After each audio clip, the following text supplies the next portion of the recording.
প্রিয় কমরেডস, বন্ধুগণ, মহান অক্টোবর সমাজতান্ত্রিক বিপ্লবের 101তম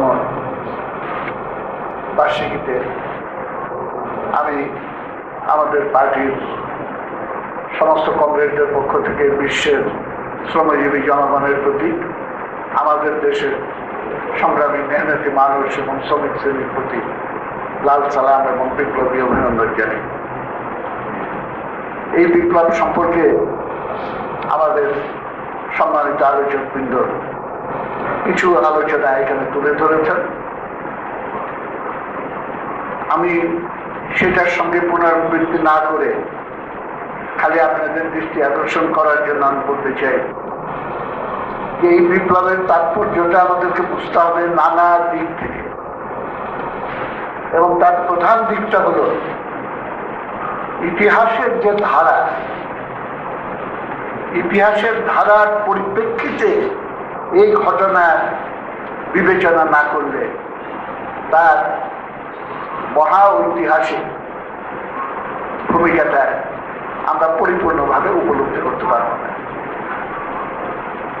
অনেক সময় সঠিকভাবেই বলা হতো, এবং এখনো এটা সঠিক বলে আমি মনে করি, যে আজকে থেকে 500 বছর পরে যখন স্কুল কলেজের টেক্সট বইয়ে ইতিহাস লেখা থাকবে, আমাদের যেমন এখন আছে প্রাগ ঐতিহাসিক যুগ, মধ্যযুগ, আধুনিক যুগ, 1917 সালের অক্টোবর বিপ্লবের আগের পার্টটাকে বলা হবে প্রাগ ঐতিহাসিক।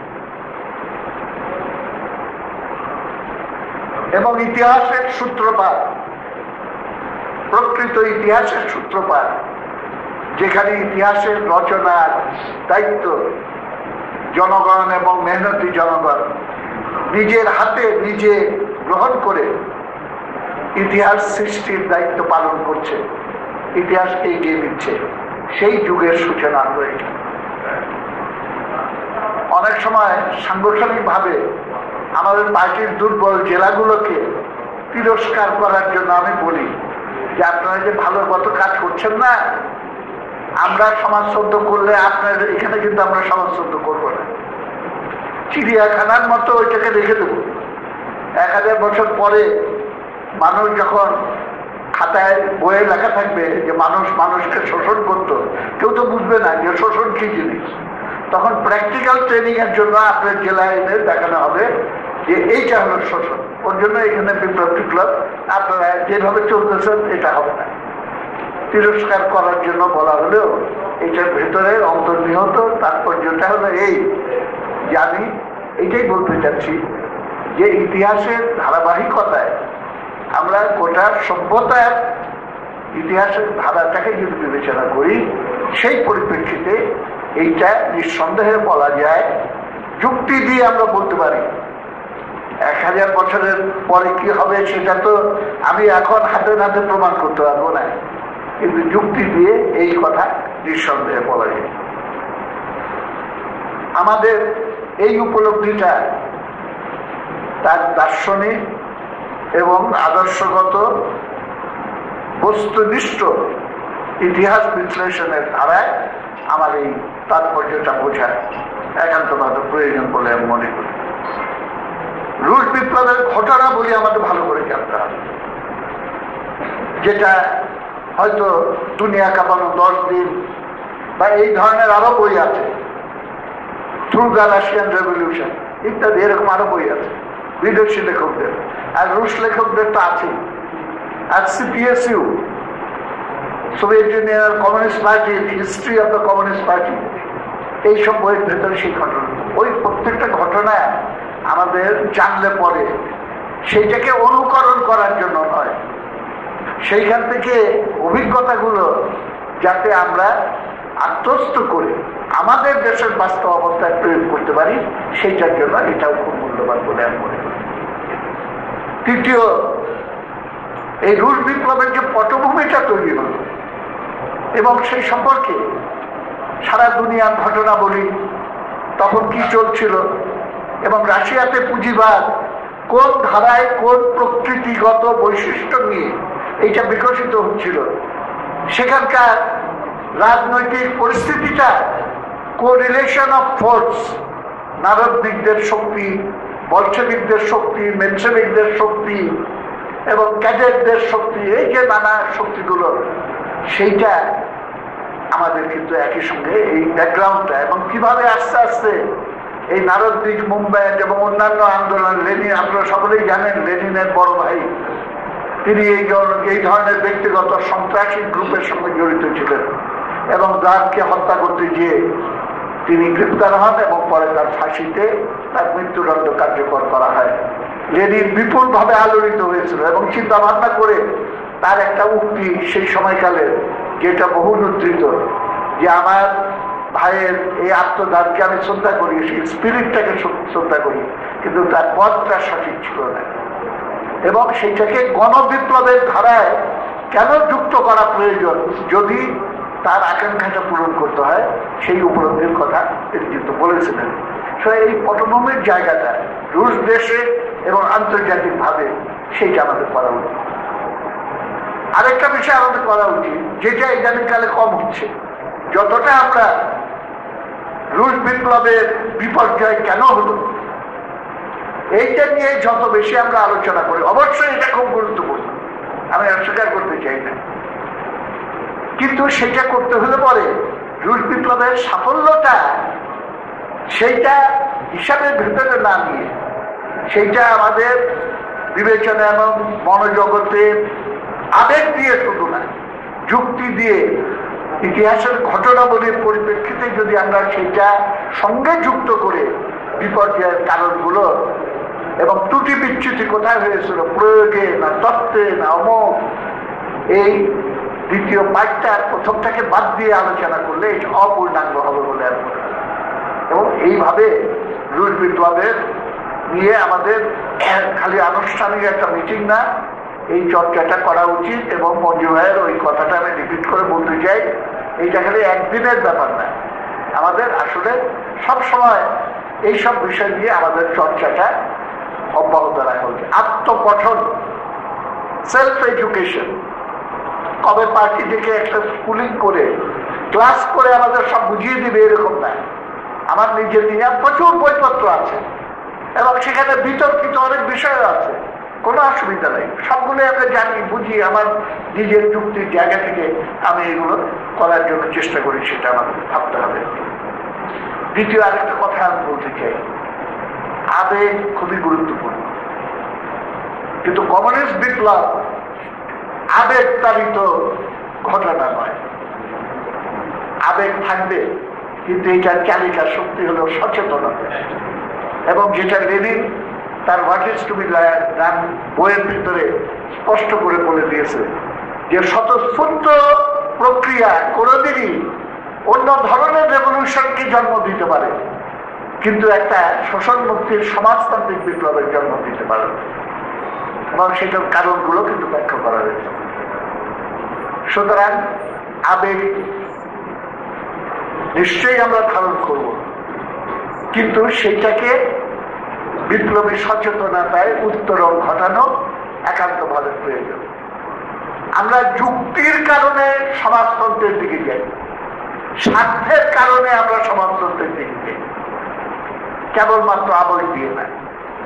আমাদের তরুণ কমরেডদের আমি খুবই শ্রদ্ধা করি এবং আমাদের দলের ভিতরে এত বলবো না, বাইরে আমি দেখি, এবং আমি দু একবার এখানে বলেছিও, তারা বলে যে বিপ্লব করতে হলে body language is very important. কিভাবে কাপড় পরলাম, কিভাবে চুলটা উস্কো খুস্কো রাখলাম, বক্তৃতার সময় কিভাবে হাতটা সামলাম, এইগুলো ইম্পর্টেন্ট। তা না হলে ইয়াং জেনারেশনকে অ্যাট্রাক্ট করা যাবে না, করেন, আমি কোনো আপত্তি করি, কিন্তু আমি যদি এই ধরনের বাহ্যিক ডেমনস্ট্রেশনের উপরে, শারীরিক বডি ল্যাঙ্গুয়েজের উপরে নির্ভর করে বিপ্লব গড়ে তুলতে চাই, তাহলে সেটা ফানুষের মতো, হালকা ফানুষের মতো, আমরা একটা শব্দ ব্যবহার করতাম, কৃষক উৎসাহ, হঠাৎ করে উৎসাহের জন্য উঠলো, আবার হঠাৎ করে পড়ে গেল, এইরকম পরিণতি অনিবার্য হয়ে যায়। সেটা কিন্তু অভিজ্ঞতায় আমরা সেই কথাটা আমরা বুঝতে পারি।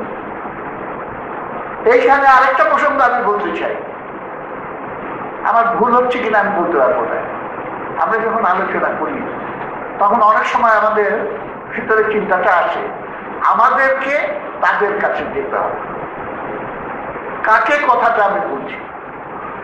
এই কথার ভিতরে অন্তর্নিহিত একটা উপাদান হলো, আমি অ্যাড্রেস করছি শিক্ষিত বুদ্ধিজীবীদের এবং তাদেরকে বলছি যে তোমরা মুক্তির ঝান্ডা নিয়ে মুক্তি দেওয়ার জন্য কৃষক শ্রমিকের ভেতরে যাও। কিন্তু আমার বিবেচনায় শ্রেণী মুক্তি, সমাজতন্ত্রের পর্যায়ে শ্রেণী মুক্তির ব্যাপারটা তৃণমূল থেকে, সেই শ্রেণীর ভেতর থেকে যদি বিপ্লবের উপাদানটা তৈরি না হয়, it is a question of self liberation of the class. যে জন্য একটা কথা অনেক সময় আমি বলি যে জমি বর্গা দেওয়া যায় কিন্তু স্বার্থ বর্গা দেওয়া যায় না। এইটা আমরা লিবারেটর, আমরা বুদ্ধিজীবী হিসেবে ইতিহাসের ধারাটা বুঝে এই সিদ্ধান্তে উপনীত হয়েছি। আমি এই জ্ঞান নিয়ে তার মুক্তিদাতা হিসেবে তার কাছে উপস্থিত হলাম। এই অ্যাটিটিউডটা মিডল ক্লাস রেভলিউশনিজমের একটা সাময়িক পর্ব আমাকে উপহার দিতে পারে, কিন্তু যেই বিপ্লব একটা মহামুক্তির বিপ্লব এবং যেটা শ্রমিক শ্রেণীর সক্রিয় সচেতন অংশগ্রহণ এবং নেতৃত্ব ছাড়া কোনোদিন সম্পাদিত হতে পারে না, সেইটাকে, সেই বক্তব্যটা কিন্তু আগে যে চিন্তাটা বললাম এটা নাকচ করে দেয়। সুতরাং জাগরণ সেইখান থেকে ঘটাইতে হবে। যদিও এটাকে ভুলভাবে ব্যাখ্যা করা উচিত হবে না যে তাহলে পরে সামগ্রিকভাবে এইটা কেবল তলা থেকেই উঠে আসবে। লেনিন এই কথা বলেছেন, উপর থেকে যদি ইন্টেলেকচুয়ালি বিপ্লবী বুদ্ধিজীবীর শ্রেণী, যেটা শ্রমিক শ্রেণী তার দৈনন্দিন জীবনের বাস্তব অর্থনৈতিক বাস্তবতার বাইরে সমগ্র ইতিহাসের ধারাটা তার পক্ষে উপলব্ধি করা অসুবিধা হয়, সম্ভব হয় না সীমাবদ্ধতার কারণে। ওর জন্য বাইরে থেকে তাকে এই লিবারেশন থিওরিটা তার কাছে নিয়ে যেতে হবে। কিন্তু নিয়ে যাবে কিসের জন্য? তাকে লিবারেশনের জন্য, বুদ্ধিজীবীদের উপরে নির্ভরশীল করে রাখার জন্য নয়, বরঞ্চ তাকে সেলফ লিবারেশন, আত্মমুক্তির সাধনায় শ্রেণী হিসাবে সচেতন হয়ে তাকে সংগঠিত হওয়ার প্রয়োজনে তাকে সেই জিনিসটা কিন্তু করতে হবে। আমাদের দেশে প্রসঙ্গে বেশ কিছু আলোচনা হয়েছে, সব আলোচনা আমি আজকে করবো না। আমাদের সমসাময়িক ঘটনাবলী সম্পর্কে আমি নগর কমিটিকে বলেছি, কালকে না হলে পরে পরশুদিন আমরা টাইম টু টাইম ব্রিফিং করি, সেখানে ওপেন টু অল, বিশেষ করে নেতৃবৃন্দ এখানে আসবেন, আমরা সমসাময়িক ঘটনাবলী সম্পর্কে সেখানে আমরা ব্যাখ্যা এবং করে দেওয়ার জন্য আমরা চেষ্টা করব। এবং সেইখানে সমাজতন্ত্রের সংগ্রাম এবং গণতন্ত্রের সংগ্রামের আন্তঃসম্পর্ক, এই বিষয় সম্পর্কে আমাদের পরিষ্কার এটা বুঝতে হবে। আমরা স্লোগানে দিই, স্লোগানে একটুখানি ব্যাকরণগত ভুল আছে। চলছে লড়াই গণতন্ত্রের, আসছে লড়াই সমাজতন্ত্রের। আসলে এটা গ্রামাটিক্যালি কারেক্ট না। আসলে সমাজতন্ত্র এবং গণতন্ত্রের সংগ্রাম একই সঙ্গে আমাদের চালাতে হচ্ছে। এটা কেন বলছি? কেন বর্তমান যুগে শ্রমিক শ্রেণী তার অগ্রণী এবং উদ্যোগী ভূমিকা ছাড়া কোন গণতন্ত্রের সাধারণ ফর্মাল জায়গাগুলো তো বটেই, এবং গণতন্ত্রের যে মর্মবাণী, গণতান্ত্রিক রূপান্তর, এই কোনোটাই সাধন করা সম্ভবপর হচ্ছে না। আমাদের দেশের অভিজ্ঞতায় আমরা কিন্তু সেটা বুঝতে পারি। পাকিস্তান আমলের ব্যাকগ্রাউন্ড আরেক রকম ছিল। তখন যেই ব্যাকগ্রাউন্ডে যুক্তফ্রন্ট করা হয়েছিল সেটা হলো ইন দ্য ব্যাকগ্রাউন্ড অফ 1947। 47 সালে একটা ঐতিহাসিক রাজনৈতিক আদর্শগত পরাজয়, পশ্চাদপসরণের পরিপ্রেক্ষিতে আমাকে মুখ করতে হয়েছিল। অনেক রকম ঐক্য আমাদের তখন করতে হয়েছিল। আমাদের স্বাধীন বাংলাদেশে স্বৈরাচার, সামরিক শাসন, সামরিক স্বৈরাচার একটা ইনস্টিটিউশনালাইজড হয়ে গেছিল। সেই পটভূমিতে আমাদের করতে হয়েছে। এখনকার পটভূমি আমাদের বোঝা প্রয়োজন। এখনকার পটভূমি স্পষ্টভাবে এই ইঙ্গিত দেয় যে আমরা বর্তমান স্ট্যাটাস কো, বর্তমান স্থিতাবস্থা যদি চলে রাজনীতিতে, তাহলে আমাদের দেশের উপরে লক্ষ বছরের জন্য এই দ্বিদলীয় দুঃশাসন আমাদের উপরে চলে। আমরা স্লোগান দিই, একজোটে রাজাকার, একজোটে স্বৈরাচার। স্লোগানটা একটু কারেকশন করা দরকার। দুই জোটেই রাজাকার, দুই জোটেই স্বৈরাচার।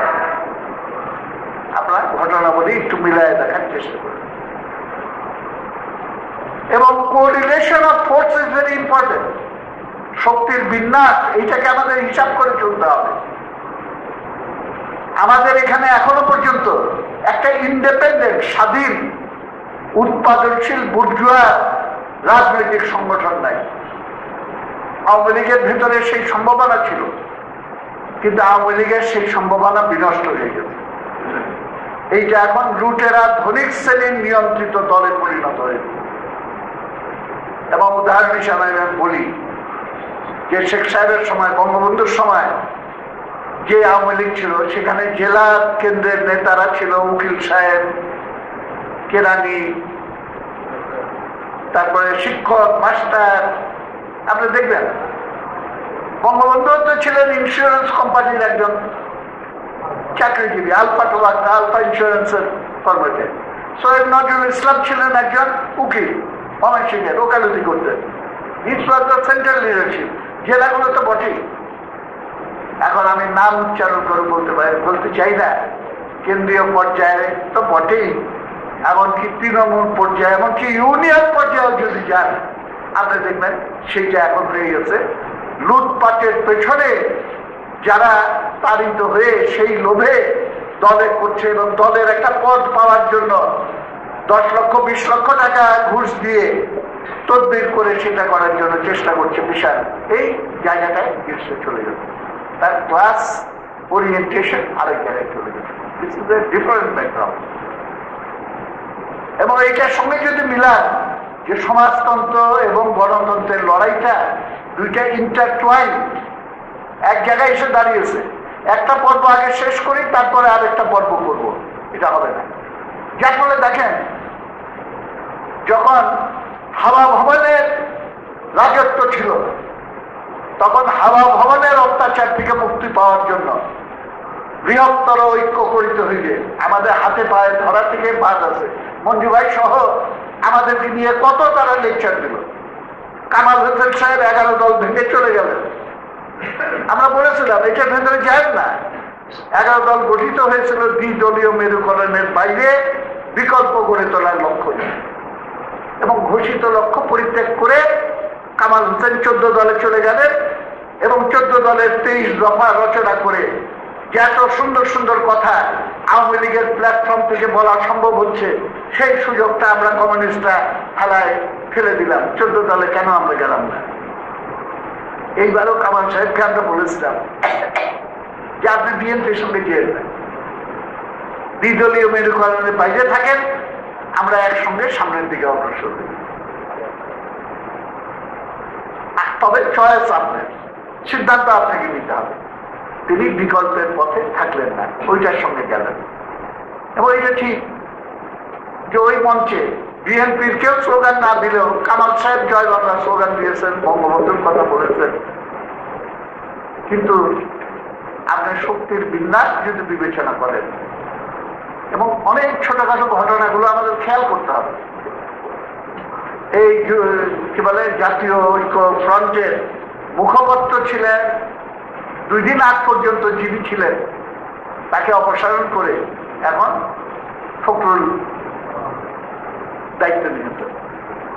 এবং সেখানে যে বিভিন্ন ট্রেন্ডের যে ঘাত প্রতিঘাত, সেটা আলটিমেট যে কোন জায়গায় যাবে, সেইটা অবশ্য আমি ভবিষ্যৎবাণী করতে চাই না। আমি আশা করব যে তাদের কমিটমেন্টের জায়গায় তারা থাকবেন, কিন্তু সেটাই এক জায়গায় দাঁড়ায় থাকবে, সেরকম মনে হয় না। সুতরাং নট দ্যাট যে আমরা সংকীর্ণ, আমরা অন্যদের সঙ্গে যেতে চাই না, আমরা যেতে চাই, কিন্তু আমরা এই খেলায় যোগ দিতে চাই না যে এক দুঃশাসন অপসারণের জন্য আরেক দুঃশাসনের সঙ্গে আমি ঐক্য জোট করে লড়াই করলাম, আবার নতুন দুঃশাসন আসলো, সেইটার বিরুদ্ধে ফাইট করার জন্য আরেক দুঃশাসনকে আমি আবার ডেকে নিয়ে আসলাম। তাহলে আমাদেরকে চক্রাকারে এই পর্যায়ক্রমে এই দুঃশাসনের ভেতরেই দেশ কিন্তু আটকা পড়ে থাকবে। সম্ভবত চিন্তাটা এইভাবেই করা উচিত যে আমাদের সমস্ত স্ট্র্যাটেজিক অ্যাপ্রোচ রাখতে হবে বিকল্প গড়ে তোলার জন্য, এবং সেই অ্যাপ্রোচ থেকে কারোর সঙ্গে যদি একসঙ্গে মিলিতভাবে প্রচেষ্টা চালাতে হয় তাহলে আমি চালাবো। অনেকে যুক্তি দেখান যে এখন তো ফ্যাসিজম চলছে এই সরকারের অধীনে, তো ফ্যাসিজমের বিরুদ্ধে অ্যান্টি ফ্যাসিস্ট ইউনিটি, এটা তো রুশ দেশ, সোভিয়েত ইউনিয়ন, ইংল্যান্ডের সঙ্গে আমেরিকার সঙ্গে তারা জোটবদ্ধ হয়ে ফ্যাসিজমের বিরুদ্ধে, জার্মান ফ্যাসিজমের সঙ্গে তারা লড়াই করেছিল। কিন্তু তারা আমেরিকা ইংল্যান্ডের সঙ্গে একত্রিত হয়েছিল, কিন্তু ইটালির সঙ্গে কিন্তু একত্রিত হয়নি, কারণ ইটালি ছিল আরেকটা ফ্যাসিস্ট রাষ্ট্র। সুতরাং ফ্যাসিস্ট রাষ্ট্রের সঙ্গে ঐক্য করে ফ্যাসিজমকে পরাজিত করা যায় না, দুঃশাসনের সঙ্গে একত্রিত হয়ে একত্রিত করা যায় না। কালকে আমাদের সংলাপ ছিল, প্রসঙ্গক্রমে পুরানো কথা সব শুরু হয়ে গেল।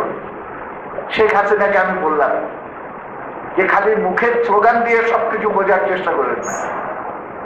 15ই আগস্টের আগের দিন রাত্রে খন্দকার মোশতাক আহমেদ হাঁসের ভুনা মাংস সুস্বাদুভাবে রান্না করে টিফিন ক্যারিয়ারে করে বঙ্গবন্ধুর উদ্দেশ্যে পাঠিয়ে দিলেন, এবং তার 2 সপ্তাহ আগে বঙ্গবন্ধুর বাবা মারা যাওয়ার পর ক্যাবিনেটে বঙ্গবন্ধু বললেন যে আমি যাচ্ছি টঙ্গিপাড়া, তোমরা কেউ আসবে না, খবরদার, তোমরা থাকো, যার যার কাজ করো, এখন এখানে থাকা উচিত।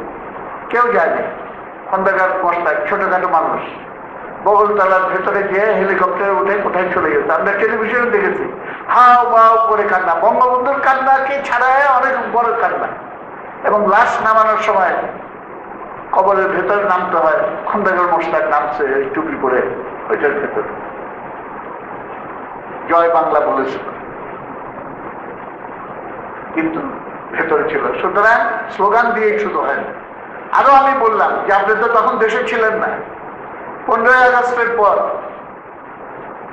আওয়ামী লীগের নেতাদের বাড়িতে বাড়িতে গেছে, তারা বলেছে সেলিম খবরদার, তুমি আর সর্বনাশ করো না, বঙ্গবন্ধুকে তো ফেরত পাবো না, কিন্তু আওয়ামী লীগ গভর্নমেন্ট তো ক্ষমতায় আছে, এই গভর্নমেন্টটাও তোমার এইসব আন্দোলনের ফলে নষ্ট হয়ে যাবে। এবং তৎকালীন স্পিকার আব্দুল মালিক উকিল হত্যাকাণ্ডের পর এরকম আরো বলেছিলেন যে দেশ এখন ফেরাউনের হাত থেকে মুক্তি পেয়েছে। সুতরাং তোমার পূজার ছলেই তোমায় ভুলে থাকে। জয় বাংলা স্লোগানের আড়ালে কিন্তু আমাদের মুক্তিযুদ্ধের মর্মবাণী, সেটাকে ধ্বংস করার পায়তারা যে চলতে পারে সেটাও যেন আমরা ভুলে না যাই। এবং এই রকম পরিপ্রেক্ষিতে একটা কঠিন পরিস্থিতির ভিতরে আমরা আছি, এবং আমাদের এইগুলো নিয়ে আমাদের আলোচনা হইতে পারে, কিছু মতের তারতম্য থাকতে পারে, কিন্তু এই ব্যাপারে কোনো সন্দেহ নাই যে আমরা খালি থিওরিটিক্যালি কারেক্ট পজিশন নিয়েই আমরা আমাদের দায়িত্ব পালন করতে পারবো। আমাদেরকে পার্টিকে শক্তিশালী করতে হবে, এবং যাদের পার্টি তাদেরকে এই পার্টির আধিপত্য, সেই পার্টির উপরেও তাদের আধিপত্য যাতে প্রতিষ্ঠিত হয় সেইটার ব্যবস্থা করতে হবে।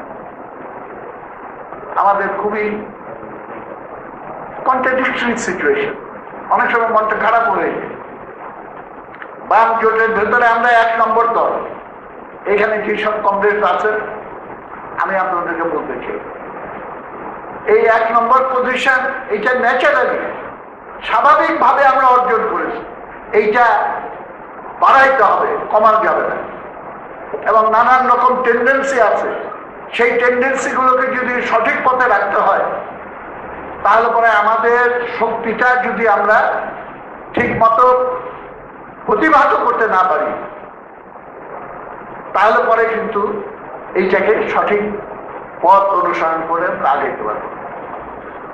সবসময় আমরা বাম জোটের জমায়েতে সবচেয়ে বড় জমায়েত আমাদের আসে, এইটাকে আরো বাড়াইতে হবে। কেন এখন চাপ আসতেছে নানা দিক থেকে, নানা টেন্ডেন্সি,